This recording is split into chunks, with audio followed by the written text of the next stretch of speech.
Students, कैसे हो आप। आज हम आपका स्टैंडर्ड 9th मैथ्स 1 का प्रैक्टिस सेट 6.1 स्टार्ट करने वाले हैं। ठीक है, तो ये आपके प्रैक्टिस सेट 6.1 का लेक्चर नंबर 1 होने वाला है। और ये प्रैक्टिस सेट स्टार्ट करने से पहले मैं आपको बता दूं कि मैंने आपका चैप्टर नंबर 1 से लेकर चैप्टर नंबर 5 सारे चैप्टर्स पहले ही पढ़ाकर अपलोड कर दिए। तो अगर आपने वो नहीं देखे तो पहले आप जाकर वो देख लो। ठीक है, तो चलिए अभी हम आपका 6.1 स्टार्ट करते हैं। ठीक है, तो अभी देखो 6.1 इसमें आपको दिया क्या है।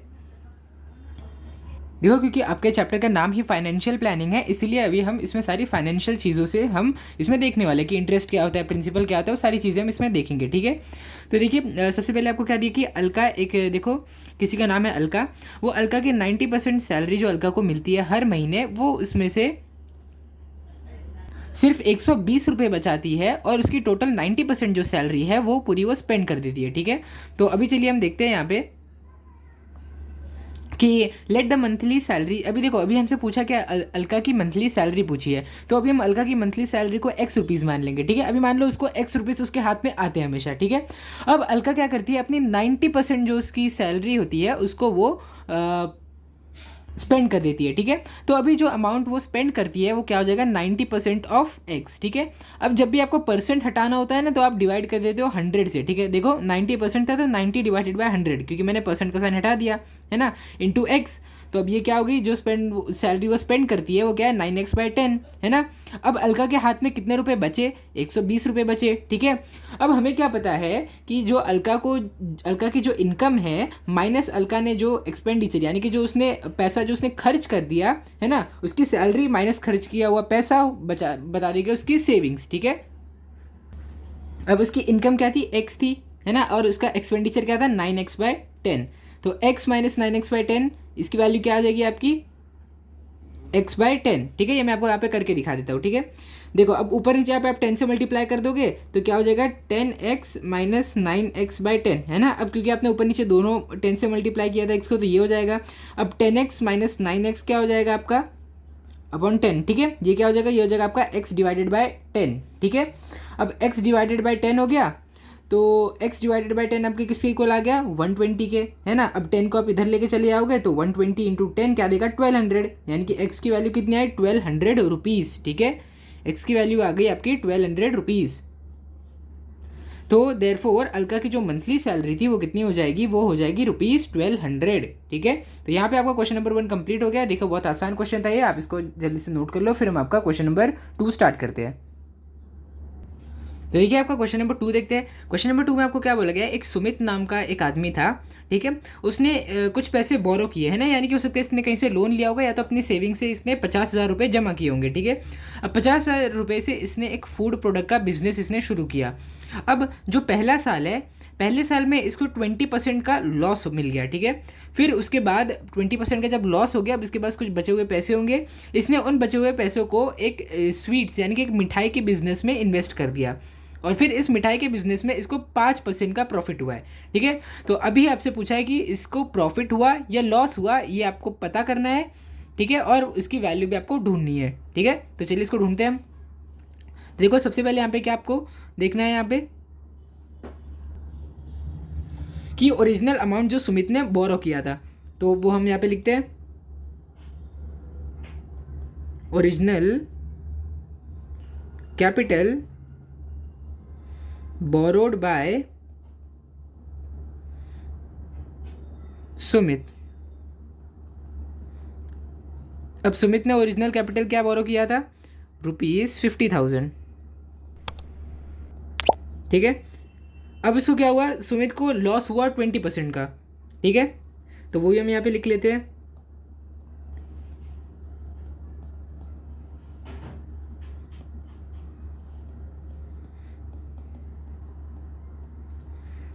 अब सुमित को जो लॉस हुआ है वो है 20% ऑफ 50,000। ठीक है, अब मैंने आपको क्या बोला था कि परसेंट को आपको जब परसेंटेज आपको हटाना है तो आपको क्या करना चाहिए, हमेशा 100 से डिवाइड कर देना चाहिए। ठीक है, तो अब 20 डिवाइडेड बाय 100 है ना, क्योंकि परसेंट हट गया, इंटू 50,000।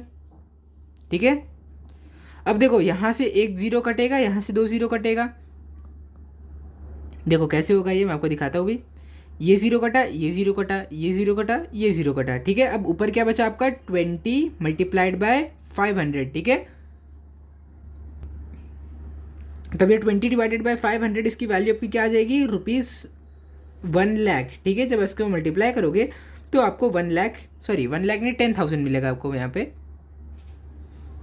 पर आपको मिलेगा ₹10,000, ठीक है। तो अभी हमें लॉस जो सुमित को जो लॉस हुआ था वो भी हमें यहाँ पे मिल गया है, ठीक है। अभी हम आगे इसको सॉल्व करते हैं, ठीक है। तो अभी हमें क्या मालूम पड़ा कि सुमित को 20% का लॉस हुआ था और 20% का लॉस हमने निकाल लिया। अब ये क्या हुआ कि बचे हुए जो पैसे हैं सुमित ने उसे एक नए बिजनेस में डाल दिए। तो बचे हुए पैसे देखते हैं क्या है ना, क्योंकि 10,000 का लॉस हुआ है सुमित को, क्योंकि 10,000 का लॉस हुआ है इसलिए हम 50,000 में से 10,000 को माइनस करेंगे, ठीक है। अगर प्रॉफिट हुआ रहता तो हम ऐड करते हैं, लेकिन इसको लॉस हुआ है। अब क्योंकि लॉस हुआ है इसीलिए हम इसको सब्ट्रैक्ट करेंगे। Therefore remaining capital of Sumit, ठीक है। अब सुमित के पास जो बचे हुए पैसे हैं वो कितने हो जाएंगे, अब सुमित के 50,000 माइनस 10,000, ठीक है। 50,000 माइनस 10,000 कितना हो जाएगा, ₹40,000, ठीक है। तो अभी ये है सुमित के पास बचे हुए पैसे। अब सुमित ने इसको इन्वेस्ट कर दिए अपने नए स्वीट के बिजनेस में। अब देखते हैं कि सुमित को स्वीट के बिजनेस में कितना प्रॉफिट हुआ। We know that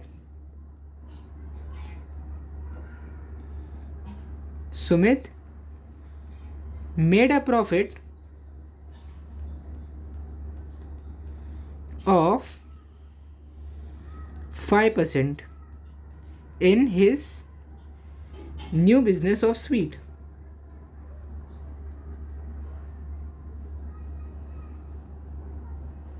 ठीक है, अपने नए स्वीट के बिजनेस में इसने कितना प्रॉफिट किया, 5% का प्रॉफिट कमाया, ठीक है। Therefore 5% of 40,000 is equal to, ठीक है। अब देखो परसेंटेज हटा रहे हो तो किससे डिवाइड करोगे, 100 से डिवाइड करोगे इंटू 40,000।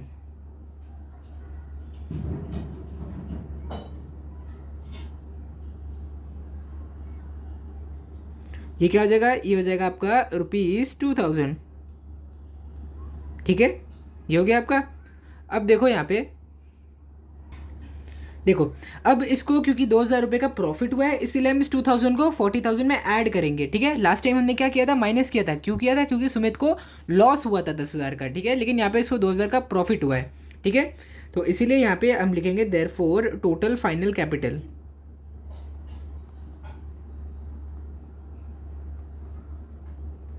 अब ये टोटल फाइनल कैपिटल किसके इक्वल हो जाएगा, ये हो जाएगा 40,000 प्लस 2,000, है ना। ये कितना हो जाएगा आपका, ₹42,000।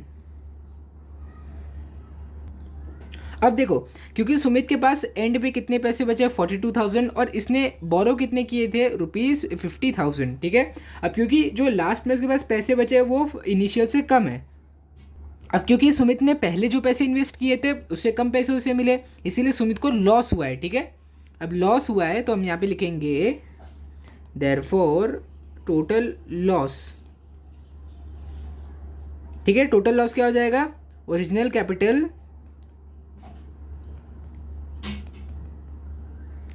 माइनस फाइनल कैपिटल, ठीक है। ओरिजिनल कैपिटल हमारे पास क्या था, वो था ₹50,000। फाइनल कैपिटल क्या हो जाएगा आपका, ₹42,000, ठीक है। तो अब 50,000 माइनस 42,000 आपका क्या हो जाएगा, ये हो जाएगा आपका 8,000, ठीक है। तो देखिए अब हमें टोटल लॉस तो हमें मिल गया कि टोटल लॉस सुमित को कितना हुआ है, ₹8,000 का। अब हम देखते हैं कि सुमित को कितना परसेंटेज ऑफ लॉस हुआ है, ठीक है। अब टोटल परसेंटेज ऑफ लॉस जो होता है वो उसका फॉर्मूला मैं यहाँ पे लिखता हूँ, फिर मैं इसको सॉल्व करता हूँ, ठीक है।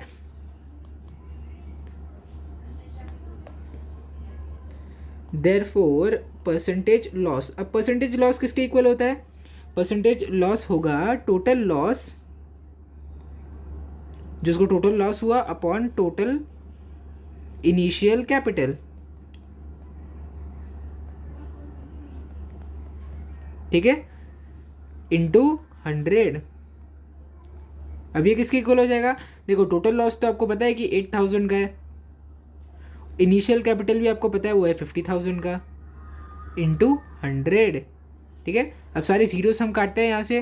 देखो ये ज़ीरो गया, ये ज़ीरो गया, ये ज़ीरो गया, ये ज़ीरो गया। ठीक है, ये ज़ीरो गया, ये ज़ीरो गया, ये ज़ीरो गया, ये भी ज़ीरो गया। अब कितना बना, 80/5 is equal to 80/5।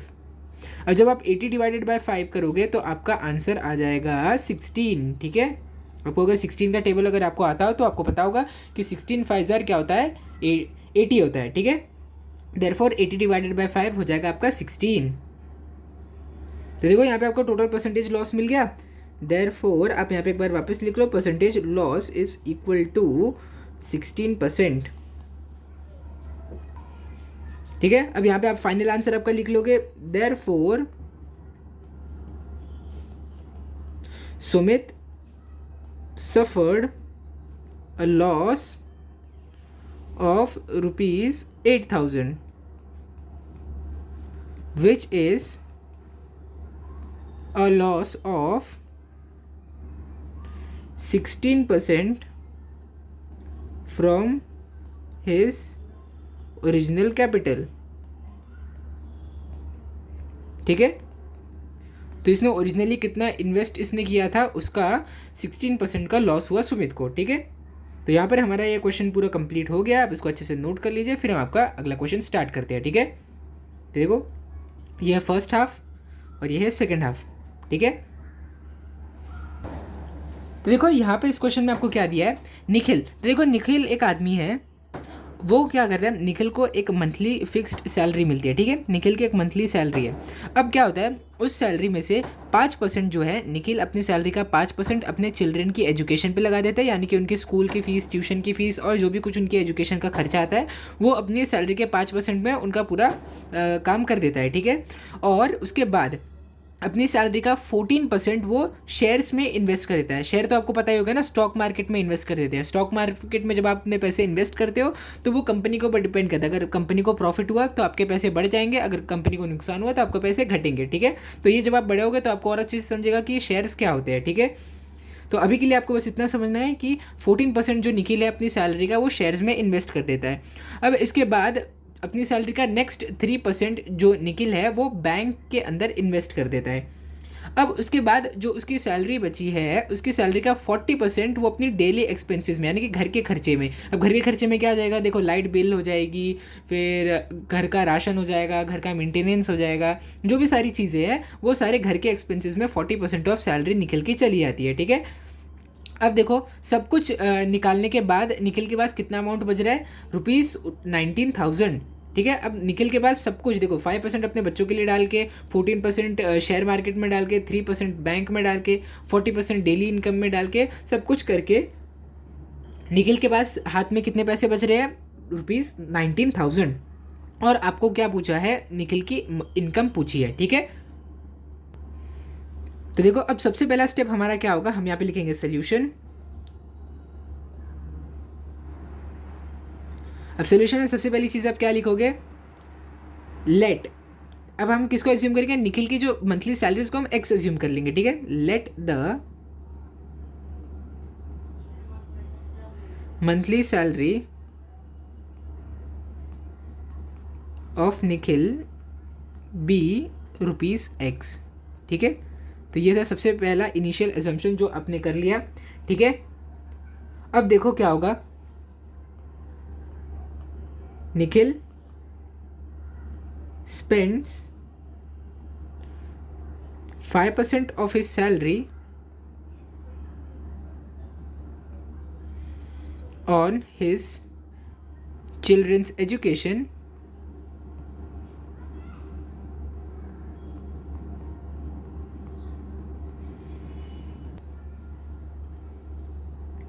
comma he invested कितना, 14% इन्वेस्ट किया ना, 14% of his salary in shares, comma he deposited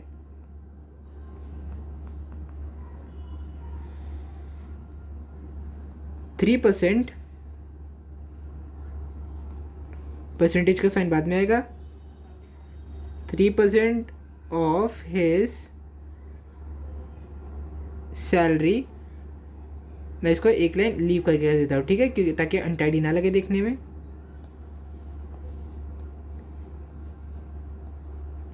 salary in a bank and he used 40% of his salary for daily expenses, ठीक है। तो अब देखो, अब जो टोटल एक्सपेंडिचर होगा वो हम यहाँ पे निकाल लेते हैं। देयरफॉर टोटल अमाउंट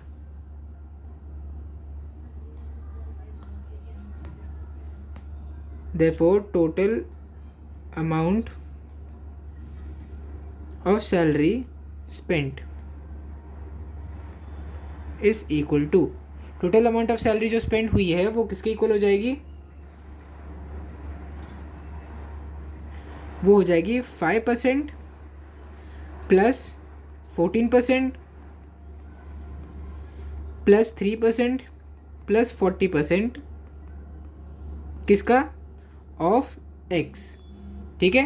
तो अब ये सारे परसेंटेजेस को जब आप ऐड करोगे तो आपको क्या मिलेगा, 62% ऑफ एक्स, ठीक है। अब देखो परसेंटेज का साइन आपको हटाना है, तो मैंने आपको क्या बोला था, जब भी परसेंटेज का साइन आपको हटाना है तो आपको डिवाइड कर देना है 100 से, 62 डिवाइडेड बाय 100 इंटू एक्स, ठीक है। ये हो गया। अब आपको मिल गया total amount of salary spend. तो यहाँ पे आप एक और बार ये देयरफॉर का साइन डाल के यहाँ पे ये लिख दो, ठीक है।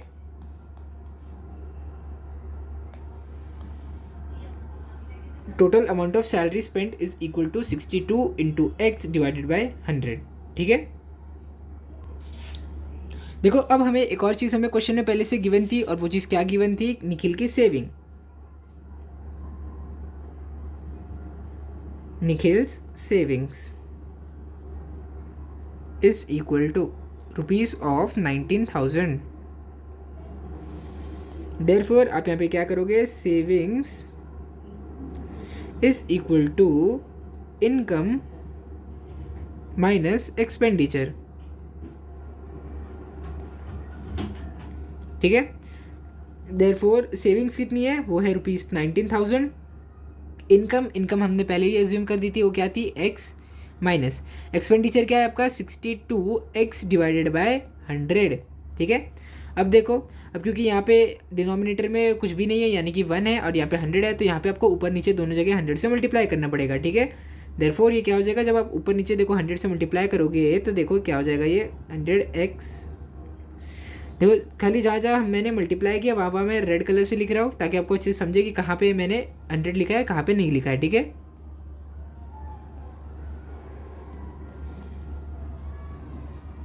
ठीक है, 19,000, देखो अब ऊपर भी 100 नीचे भी 100 से यहाँ पे मल्टीप्लाई कर दिया, 62x डिवाइडेड बाय 100, ठीक है। अब ये क्या हो जाएगा, is equal to 100x minus 62x divided by 100, और ये हो जाएगा आपका 19,000 के इक्वल, ठीक है।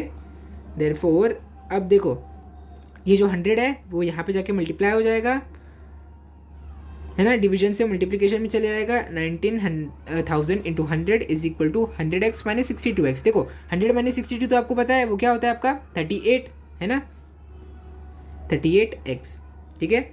देयरफॉर अब x जो है, अब देखो मैं यहाँ पे 38x को यहाँ पे लिख लेता हूँ और 19,000 इंटू 100 राइट साइड लिख लेता हूँ, ठीक है, दोनों बात सेम ही है।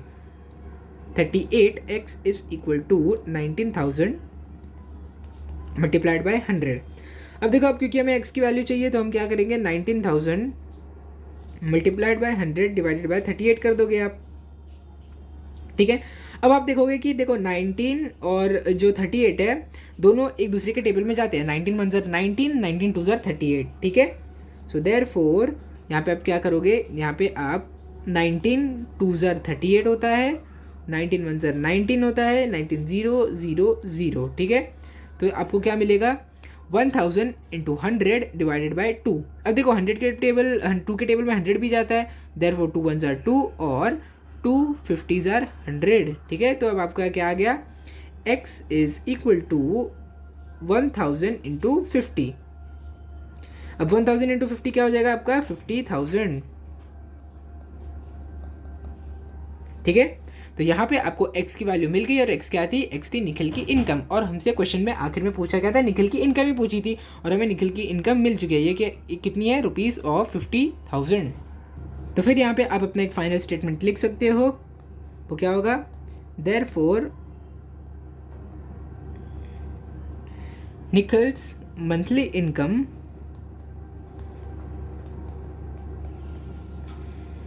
इज रुपीज़ ऑफ 50,000, ठीक है।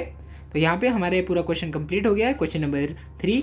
आप इसको अच्छे से नोट कर लीजिए। देखिए ये आपके क्वेश्चन का फर्स्ट हाफ पार्ट और ये है उसका नेक्स्ट हाफ पार्ट, ठीक है। तो यहाँ पे हमारे क्वेश्चन नंबर 3 कंप्लीट हो गया है और मुझे यहाँ पे हमारा ये लेक्चर नंबर 1 भी कंप्लीट हो गया है, ठीक है। तो लेक्चर नंबर 1 में हमने क्वेश्चन नंबर 1, 2, 3 किया और अभी इसके आगे जो बचे हुए क्वेश्चन है वो हम हमारे लेक्चर नंबर 2 में करेंगे, ठीक है। तो मुझे उम्मीद है इस प्रैक्टिस सेट के क्वेश्चन नंबर 1, 2, 3 मैंने बहुत ज़्यादा डिटेल में एक्सप्लेन किया और आपको बहुत अच्छे से इसे ये समझ में आ गए होंगे। और अगर एग्जाम में इससे रिलेटेड कोई भी क्वेश्चन आया तो आप एग्जाम में फुल मार्क्स लाओगे। तो अगर आपको वीडियो अच्छा लगा होगा तो इस वीडियो को लाइक करो, शेयर करो और चैनल को सब्सक्राइब करो। Thank you.